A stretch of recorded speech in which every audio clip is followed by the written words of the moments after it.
In this video, I shall be describing and explaining the subculture of recreationally taking drugs and listening to repetitive bass music with a bunch of strangers, or as it may be better known as, rave culture. This will include what exactly rave culture is, origins and the creation of the culture, the transgressive nature and doings of the typical raver that creates the subculture, as well as rave culture in contemporary society today. So what exactly is rave culture? Well, the definition of what exactly rave culture is considered to be was outlined by the government of the United Kingdom in the Criminal Justice and Public Order Act of 1994, and this was being an unlicensed open-air gathering of 100 or more people at which loud music is played during the night. However, in 2004, the Act was amended to remove the requirement of gatherings to be open air and reduce the amount of people necessary to constitute what was considered to be a rave from 100 people down to 20 people. So obviously this makes it considerably easier for the police to crack down on illegal raves. As well as that, the music would be including sounds wholly or predominantly characterized by the emission of repetitive beats. Over the last 20 to 30 years of rave culture being in existence, there has always been one common denominator. Though the genre of music, style of fashion and venues may have changed, there has constantly been one presence: methylenedioxymethamphetamine, or more widely known as MDMA, made popular by the American chemist and psychopharmacologist Alexander Shulgin. Now, it's the synergistic nature of the drug MDMA and the euphoric effects that are often reported by users, combined with the repetitive nature of bass music and the light shows that typically accompany a rave, particularly so in contemporary society, that has created a desirability to rave amongst the raving community itself. Indeed, it can be seen that the social inhibition that is caused by MDMA could be seen as a unifying factor within the subculture that both draws people in and then keeps them within the subculture. Drug use is inexplicably linked with rave culture. It could be easily seen within the culture that drug use, ranging across a spectrum of drugs without limitation to just MDMA, is almost a requirement of being a part of the subculture itself, in the sense that without the drugs, there would be no subculture. And due to the nature of what is being done at a rave, dancing and the style of dance are a central part of the makeup of what is rave culture. The sense of group participation is one of the chief appeals of rave culture, and this sense of togetherness and dancing to the same repetitive yet pulsating beats act as an immediate outlet for many ravers. And this, combined with the fact that dancing at a rave is a syllabus-free style of dance that allows the individual to express themselves in a way that they see fit without discrimination. So, in a sense, the dance of raving could be seen as a transgressive act in itself when you look at terms of dance, in the sense that it goes against all forms of organised dance by allowing the dancer to determine their own style, tempo and choreography regardless of the music. So the history of rave.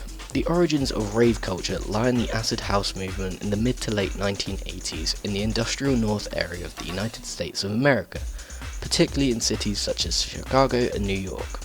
And though the birthchild of the DJs in the States, it would be in Europe that rave culture would cement its existence, with acid house quickly spreading and catching on in the United Kingdom.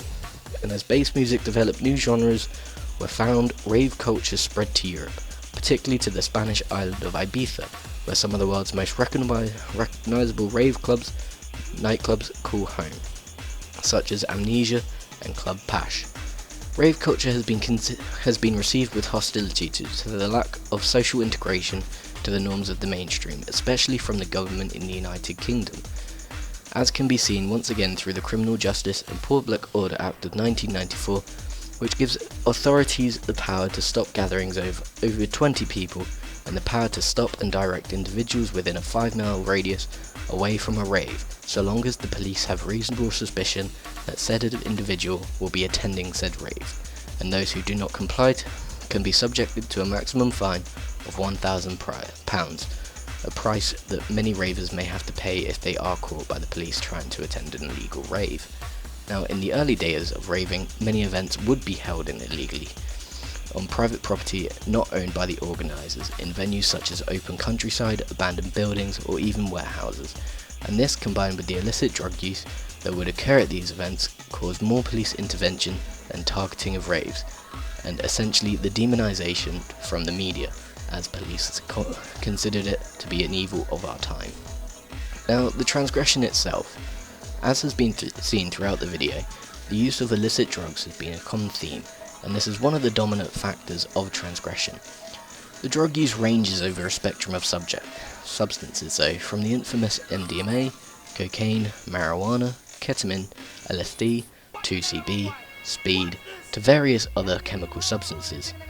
And what is also becoming more and more common in contemporary rave culture is the mixture of these substances in the same instance, as well as being with alcohol to start with, and which is when combined with drugs can provide a greater risk of potential lethality. Now, many drugs in contemporary society are getting stronger, especially so in the case of ecstasy. Some pills now are estimated to contain between 200 and 300 milligrams of MDMA per pill, which is a considerably higher dose than, say, back in the 1980s or 1990s, where the rough pill was estimated to be about 90 milligrams per pill. So pills today are almost 3 times as strong, if not more, than pills that were previously taken, and this has unfortunately caused many more deaths in the raving community, and again more demonization because of the element of risk that is associated with rave culture. Parents are getting worried that their children will be joining this culture and then eventually will cause themselves to almost commit suicide in a sense through the use of drugs because they don't know how to control themselves. Now, public image of a rave is typically negative, as can be seen through the influence of Castle Morton Festival held in Worcester in 1992.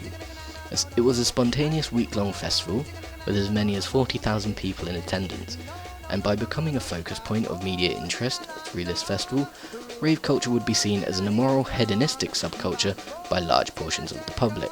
Combined with an increase in police crackdown on rave that would also receive media attention, the image many would see would be that of a transgressive and immoral group of people. Now, the state of rave culture today. Though rave culture received negative press, and police crackdown on the subculture still exists within contemporary society, though has gone from free, illegal events in open gatherings, has evolved into organised, profitable events held in licensed venues that has regulations, inspections, as well as security to clamp down on the transgressive doings of ravers, as can be seen in clubs such as Motion or Lakota in Bristol. Yet, at contemporary raves, there exists an atmosphere that the security and the anti-drug policies that the clubs are meant to abide by may be lax in their enforcement, particularly to that of recreational drug use. And though now a rave can be attended in a licensed venue, free parties, festivals and raves continue to be held illegally and attended to, though they are considerably less common than what they may have been in the early days of rave culture. This could be due to a wanted continuation of that sense of deviance that the original ravers may have experienced a rush from by having a rave that only a secret few are aware of, almost reveling in the guilty knowledge of you and everyone in your immediate area being a part of. And as most likely will always be the case with rave culture so long as it exists, the use of illegal drugs, whether it be MDMA or other substances, is still commonplace, and ravers are still using illicit drugs in order to enhance and maintain the time that they're having at the age-old rave, ever since the 1980s. Don't make me have to pop off scene. Oh lads, what them call me? Pull up your hands, say top. Everybody ball out, top. Pull up your hands, say top. What them call me? Be a shot, no shot, Teddy Brook shot. Well on, rhythm just bust, so they must